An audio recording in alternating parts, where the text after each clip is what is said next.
Well, happy Mother's Day weekend, South Bay. It is great to be here with you guys. I love speaking on Mother's Day because I love women. I love celebrating women. I love seeing women succeed. I love empowering women to be all that God's created them to be. But I didn't always feel this way about women.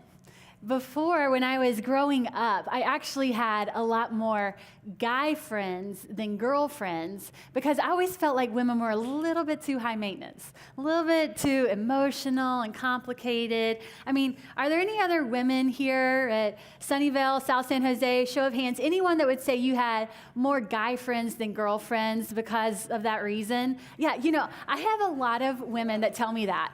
But isn't it kind of funny that no woman will voluntarily admit that she, in fact, is the high-maintenance woman that we're all trying to avoid? Like, it's not me. I mean, other women are emotional and dramatic and high-maintenance, but not me. Well, 2.5 years ago, I had the privilege of becoming a mother to a daughter. And let me just tell you, she is all of those things. She is emotional and dramatic and complicated and very high maintenance. And one day she will look at her. She just exudes it. Well, one day she's going to come to me and she's going to say, Mom, I just get along better with guys than girls because all those other girls are so dramatic. I just can't handle it. But you know what? I would eat her with a spoon because I absolutely adore her in all of her attitude and spice. She is a woman in the making. And this weekend is a good day to celebrate women. And so I need your help today, men. We are going to have a little audience participation. So what I'm going to do right now is I'm going to divide this room in half, okay? If you're at Sunnyvale or South San Jose, pretend like I'm dividing your room in half too. And all the men on this side, you guys are the yeah group, okay? You got it? And all the men over here, you guys are the come on group, okay? So what are you guys over here? Yeah. And what are you men? Okay, you got it. Now what we're going to do is on the count of 3, every woman in the room is going to stand up. Whether you are a high school student, a young professional, married, single, mom, or no, not a mom yet. I want every woman to stand up, and every man in the room is going to clap and cheer and yell your code words, and we are going to honor these beautiful, complicated, sometimes high maintenance gifts from God. Are you guys ready? Okay, 1, 2, 3. Come on. Yeah.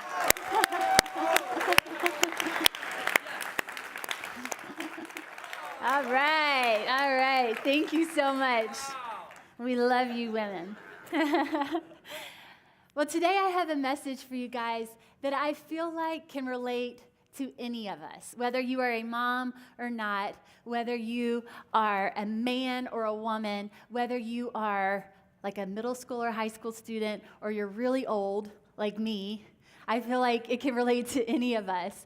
The topic that I have today is the me I see versus the me I want to be. And let's just be honest, there is a gap between those two things. Sometimes a really big gap. Maybe you already saw the gap in yourself today, but probably not on Mother's Day weekend though, right? Because everything goes perfectly on Mother's Day weekend, but maybe so. So not too long ago, I was reading my Bible one morning, and I came across this verse in Proverbs, and it said, "The words of the godly are a life-giving fountain." And I thought to myself, yeah, that's going to be me today.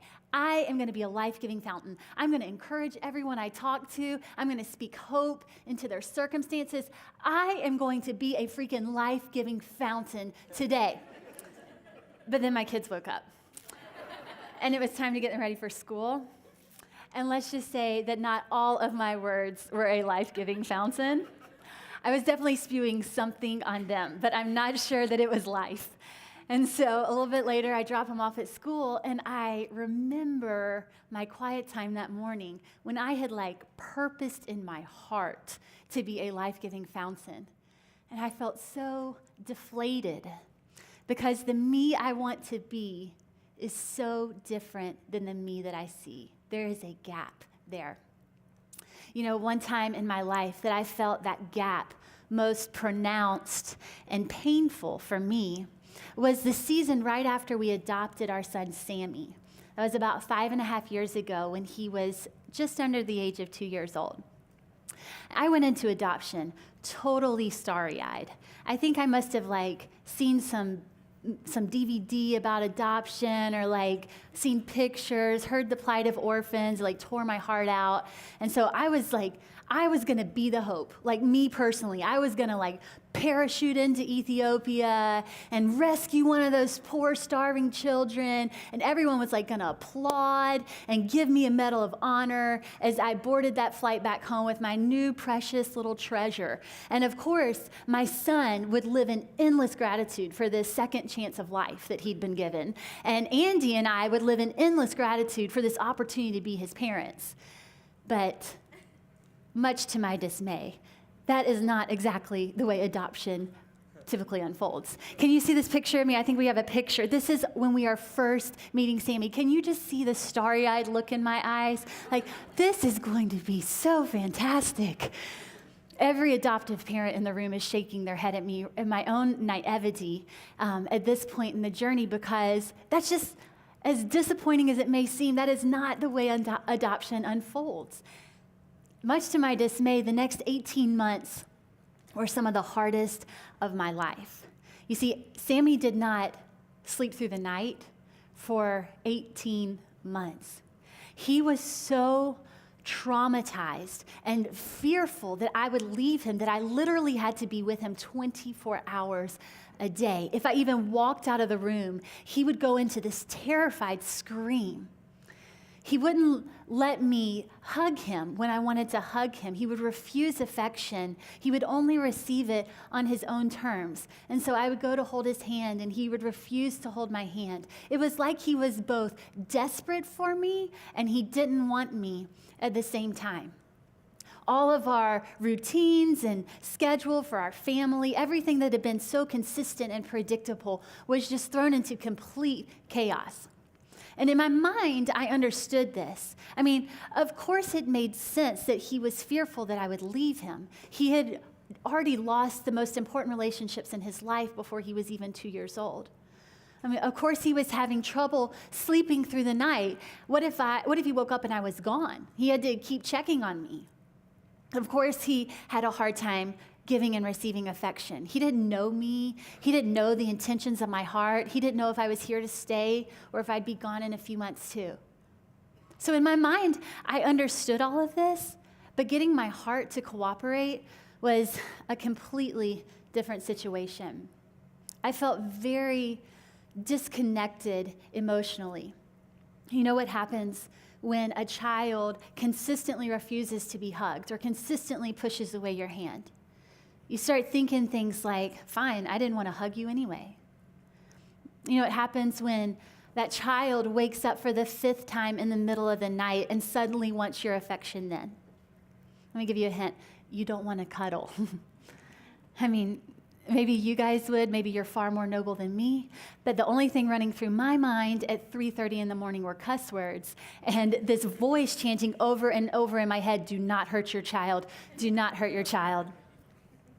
I was so incredibly disappointed with myself because the me that I wanted to be was so far from the me that I was seeing when I looked in the mirror every day. The gap between those two was growing by the minute. I was not noble or worthy of any type of honor. I was so disappointed with the person I was seeing in the mirror. The sin in my heart that I didn't even know was there was absolutely appalling to me. You know, crisis and pressure and stress, it tends to reveal that gap in us, to expose it even more. It's easy to be the best version of yourself when life is easy. For example, that time Andy took the boys camping and left me at home alone all weekend. It was great. I woke up the next morning, I did a workout, I did my quiet time, I made myself breakfast. And as I was sitting there eating breakfast, this thought ran through my head, I don't think I've sinned all morning. It's easy to be a saint when no one's bothering you. You just need to wait a couple hours till the kids came home, see how long that lasted. But you know, that gap between the me I see, the me I want to be, it's not just about my character.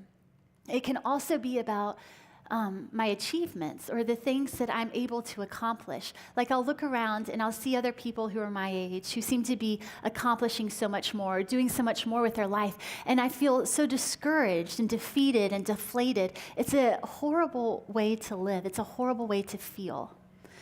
So what do you do with that? What do you do when the calling on your life exceeds your capacity to carry it out? You know, I feel this every single week. And I think that's why God wanted me to share this message with you today, because this is a message I need to preach to myself. I do not feel capable of mothering the children that God has given me. I'm just being honest. I do not feel capable of helping Andy lead this church. We don't know what we're doing half the time. That's what it feels like. And so for me, this message very much resonates with me because I see the gap in myself. And whenever I feel discouraged and down on myself, this is the message I try to preach to myself. There are lots of people in the Bible that express this frustration. They've got some call on their life, some task that they've been appointed to do, and they know that they do not have what it takes to pull it off. So what do you do when your position exceeds your potential? Can you somehow close that gap? Can you somehow overcome the gap?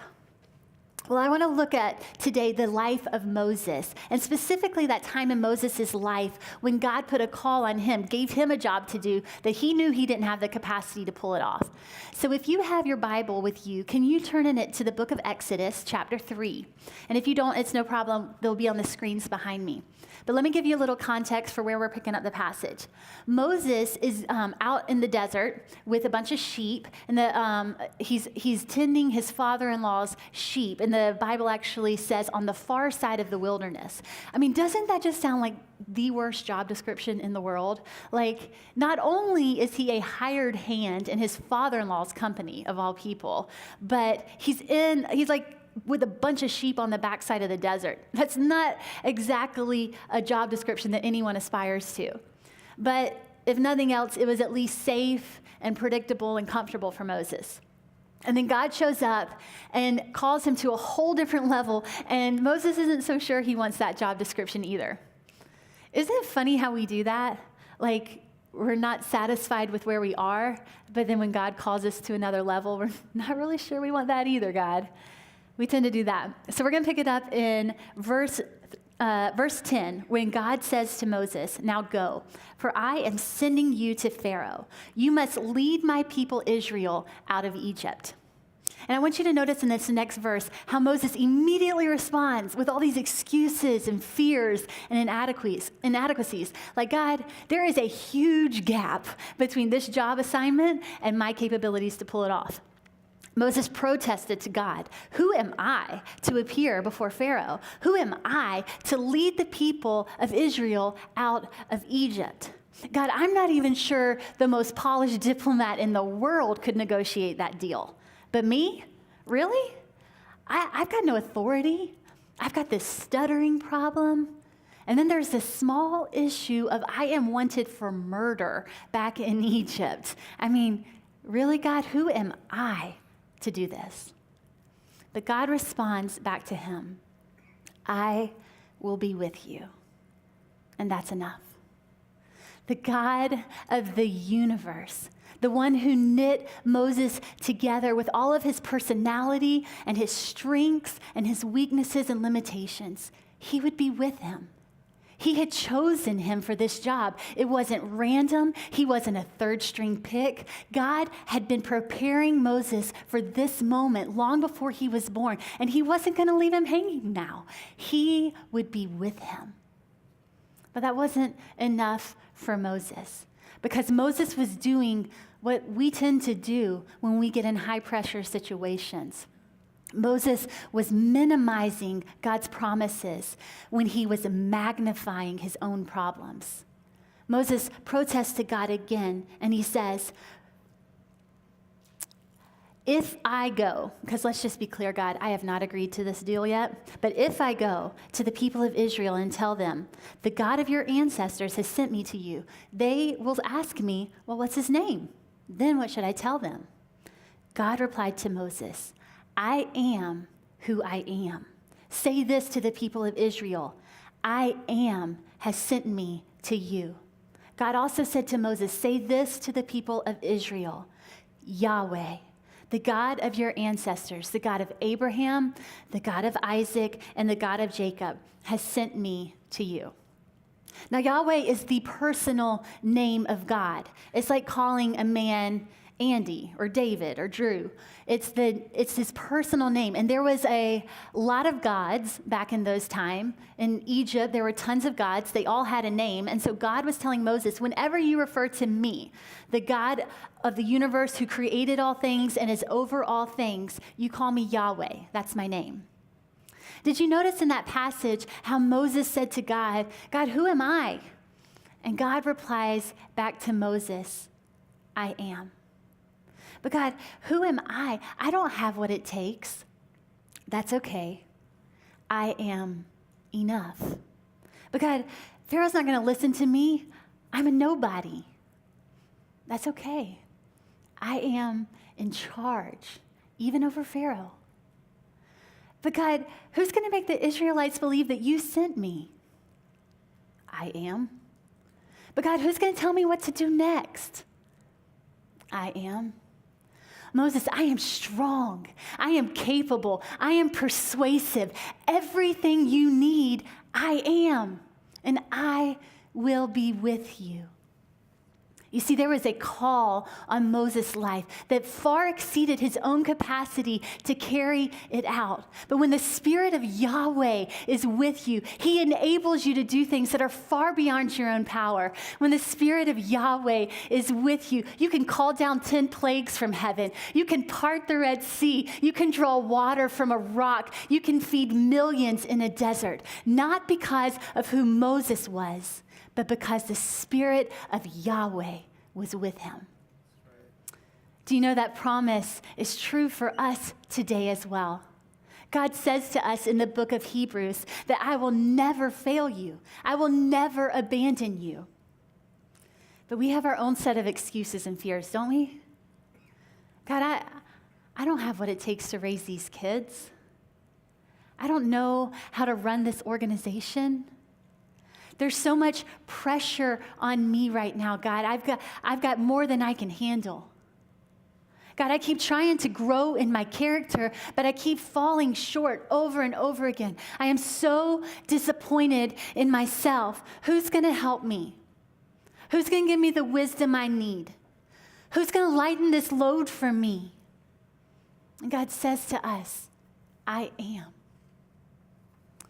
If you always look to your own capabilities to determine whether or not to say yes to your calling, you will never live up to all that God has created you to be. But let me say it this way. If you will choose to turn your attention to the God who called you instead of your capability to carry out that calling, he will do the miraculous through your life. He is with us. The Spirit of Yahweh is with us, and it enables us to live beyond ourselves. He's with you at your job. He's with you at chemistry class. He's with you when you put your kids to sleep at night. And can we just say, thanks be unto Jesus, he is even with us when we are trying to get our kids out the door to school in the morning. He is with you. Amen. But the promise doesn't just stop there. In the Old Testament, that was the promise. Yahweh was with his people. He was guiding them. He went before them. He was protecting them. But then when Jesus came, everything changed. He opened up an entirely new way for us to experience the presence of God in our lives. In Colossians, the Apostle Paul writes about this mystery, and it is a totally mind-blowing revelation to the Jewish people that he's writing to. Because all of their lives, these Jewish people had been taught about Yahweh, this God who was with them. And they knew about him, but he seemed kind of distant. Yeah, Yahweh is protecting us. He's guiding us as a nation. And there are a few people like Moses or Joshua or David that he seems particularly close to. But overall, Yahweh felt a little impersonal to them.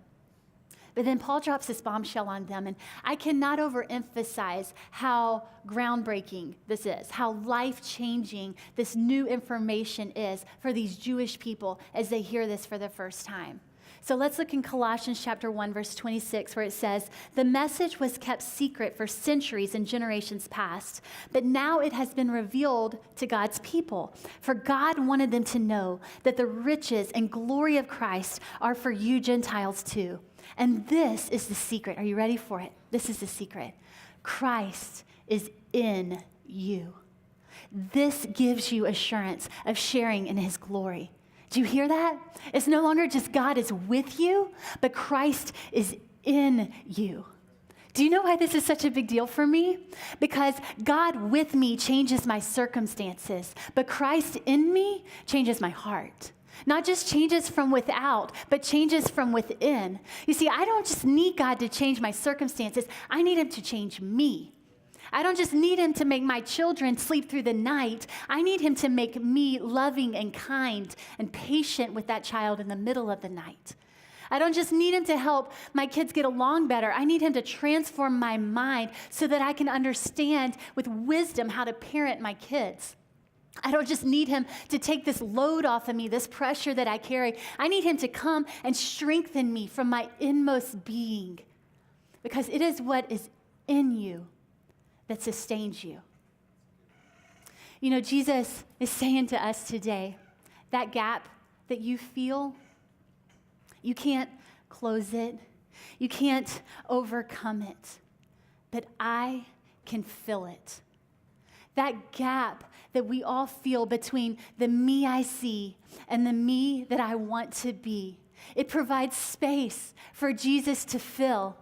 It's the thing that reminds us that we, in and of ourselves, are not enough. We'll never be enough.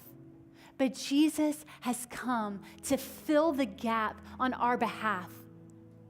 That gap is not an accident. He doesn't just tolerate the gap. He created us with it. It is a gift. It is a thing that is going to cause you to reach out to him, to acknowledge your need for him, to remind you every time you try to do it in your own strength that you can't do it without him. For every Christian here today, that should be a great reminder. And whenever you feel that gap inside your heart, I want you to remind yourself that Jesus is the one who fills my gap for me. I am not enough as a mom. I am not enough as a wife. But because Jesus fills my gap, I can live from a place of strength and confidence instead of discouragement and condemnation. But there's some other people who are here today, and maybe you've been trying to live life in your own strength. Maybe you're a self-made man, but you've got a gap too, because we've all got one. And maybe you've been trying to fill it with more discipline, more effort, more achievements and success. But let me give you a little bad news today. You can't fill the gap. You will never be a good enough dad or a good enough mom or a good enough employee. Your character will never be perfect. You can never achieve enough in this life to satisfy the deepest places of your heart. But let me give you a little good news today. Jesus longs to fill that gap for you. He created you with it so that perhaps you would notice your need for him and reach out to him. He wants nothing more than to have that relationship with you today. You know, as I was thinking about these different promises, about how God is with us and how Christ lives in us, there's one part of me that felt like really thankful, really encouraged by that. But then there was this other part of me that felt frustrated and discouraged because I just keep struggling so much. Anybody with me on this? I keep yelling at my kids. I keep being rude to Andy. I keep having a hard time saying I'm sorry. And I want to be different. I want God to change me from the inside. But if I'm honest, a lot of days I just still kind of suck. And it's so frustrating. And so the question that I wrestle with in my mind is, if the Spirit of God really does live in me, then why? Why do I keep struggling so much? Well, did you notice that last phrase in the verse in Colossians where it says, Christ lives in you, and this gives you assurance of sharing in his glory? That word glory there, it doesn't just refer to heaven. It certainly does give us assurance that Christ lives in us, and that gives us assurance that one day we'll be in heaven with him. But there's more to that word. There's more meaning and depth to it.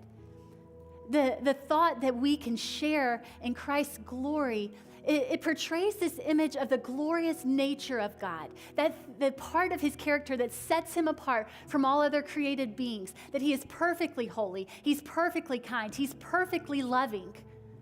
And for us to get to share in his glory means that we begin to take on some of those attributes with him.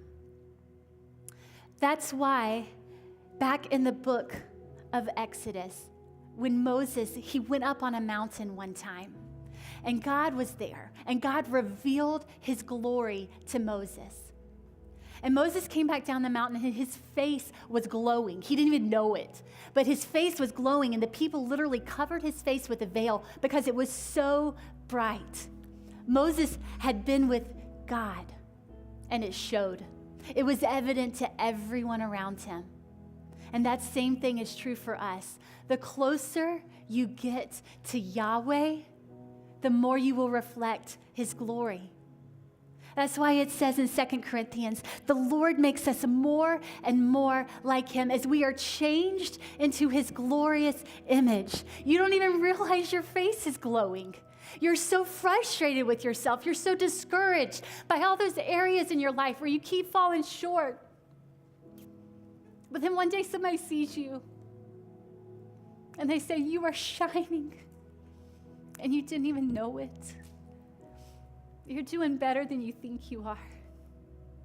He is transforming you day by day from glory to ever increasing glory.